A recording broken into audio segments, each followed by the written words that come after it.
नमस्कार, माझे नाव काव्या प्रदीप देवरे। मी इयत्ता 7वी अ ची विद्यार्थिनी।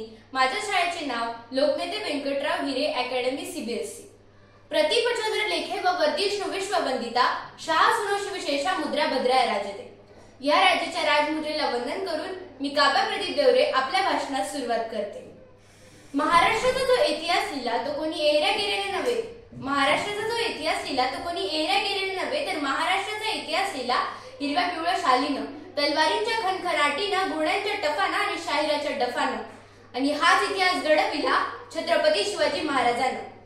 मुजरा तो छत्रपती शिवरायाला, रयतेच्या राजाला, ज्याच्या भक्तीला जोड नाही, शौर्याला तोड नाही, जो अथंग आहे सागरा समान, ज्याचे छत्र म्हणजे आभाळाचा सन्मान, तो त्या सूर्याची शान, मराठी मनाचा दगदगाता अभिमान, ज्याला महाराष्ट्राच्या देवघरात पहिले स्थान, असे ते प्रौढ प्रताप पुरंदर, क्षत्रिय कुलावतंस, राजाधिराज, योगीराज, श्रीमंत योगी, श्री श्री श्री छत्रपती शिवाजी महाराज की जय।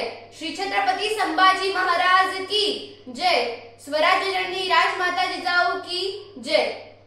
मित्रांनो, शिवाजी हा केवळ 3 अक्षरी शब्द नाही। शिवाजी हा केवळ 3 अक्षरी शब्द नाही, तर तो एक मंत्र आहे। आणि तो मंत्र उच्चारताच अंगातले रक्त सळसळायला लागतं आणि एकीकडे सकारात्मक ऊर्जेचा प्रवाह तयार होतो।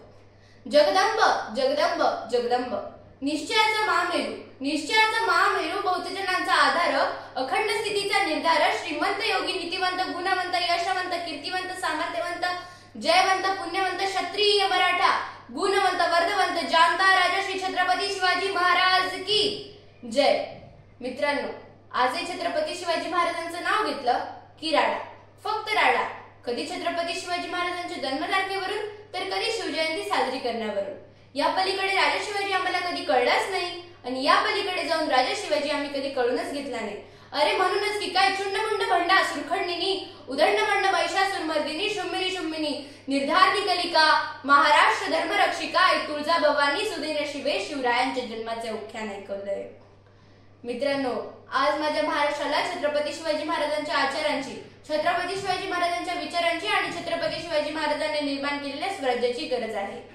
कारणही तसंच आहे।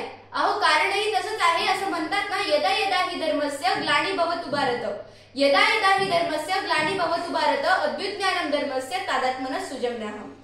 ज्या ज्या क्षणाला धर्मावर ग्लानी येते, ज्या ज्या क्षणाला धर्मावर ग्लानी येते, त्या प्रत्येक क्षणाला, प्रत्येक कराला, प्रत्येक प्रसंगाला, कोणत्या तरी संताला, कोणत्या तरी महंताला, कोणत्या तरी भगवंताला या पृथ्वी तलावरचा अवतार घ्यावाच लागतो। आणि आजही तसंच झालंय। मित्रांनो, शिवजन्मापूर्वीचा काळ अतिशय भयंकर आणि गुलामगिरीचा होता। आजही तो काळ आठवला की अंगावर काटे आल्याशिवाय राहत नाही आणि ही काळीच कापल्याशिवाय राहत नाही। कारण तो काळ होताच तसा। निजामशाही, मुघलशाही, आदिलशाही, पोर्तुगीज अशा अनेक परकीय सत्ता महाराष्ट्राच्या उरावर थ्या थ्या नाचत होत्या। हजारो मराठा सैन्य मुघलांच्या कैदेत अन्याय सहन करत खितपत पडलं होतं। अनेक बायकांच्या कुंकवाचा धनी मारला जात होता। शेतकऱ्याला कोणी कैवारी नव्हता। आणि अशा वेळी महाराष्ट्राला हवा होता एक झंकार, झगमगता पेटता अंगार। आणि त्याच वेळी एका धाडसी वाघिणीनं स्वराज्य निर्मितीचं स्वप्न पाहिलं। अखेर ती वेळ आली, सह्याद्रीची गर्जना झाली। अखेर ती वेळ आलीच, सह्याद्रीची गर्जना झाली। 19 फेब्रुवारी 1630 रोजी शिवनेरी गडावर शिवाई देवीच्या पायथ्याशी त्या वाघिणीच्या पोटी एका वाघानं जन्म घेतला आणि माझ्या राजाचं पाऊल या महाराष्ट्राच्या मातीवर पडलं। वयाच्या अवघ्या 16व्या वर्षी, वयाच्या अवघ्या 16व्या वर्षी माझ्या राजानं स्वराज्याच्या लढाईला सुरुवात केली। आई जिजाऊंच्या संस्कारांनी शिवराय घडले खरे, आई जिजाऊंच्या संस्कारांनी शिवराय घडले खरे, पण सोबतीला होते तेच निष्ठावंत 18 पगड जातीचे दऱ्याखोऱ्यातले, सह्याद्रीच्या कानाकोपऱ्यातले एक निष्ठावंत मावळे। पण आज 350 वर्षानंतरही या महाराष्ट्राच्या मातीला छत्रपती शिवाजी महाराजांची गरज भासते। ही खूप मोठी शोकांतिका आहे बांधवांनो। आजही वाटतं भल्या पहाटे उठावं, रायगडाच्या पायऱ्या चढाव्या आणि साथ घालावी त्या राजाला, म्हणावं, विचारावं, राज कशी पकडली डावलेली तलवार, राजा कशी पकडली तुम्ही एवढी भलाटी डावलेली तलवार।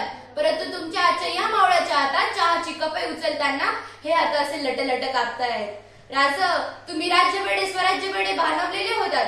राज, तुम्ही राज्यवेडे स्वराज्य वेडे भानवलेले होतात, परंतु तुमचा आजचा हा मावळा बदललाय। राज, कशी सांभाळली तुम्ही ही प्रजा जिजाऊ साहेबांची आण, राज कशी सांभाळली तुम्ही ही प्रजा जिजाऊ साहेबांची आण।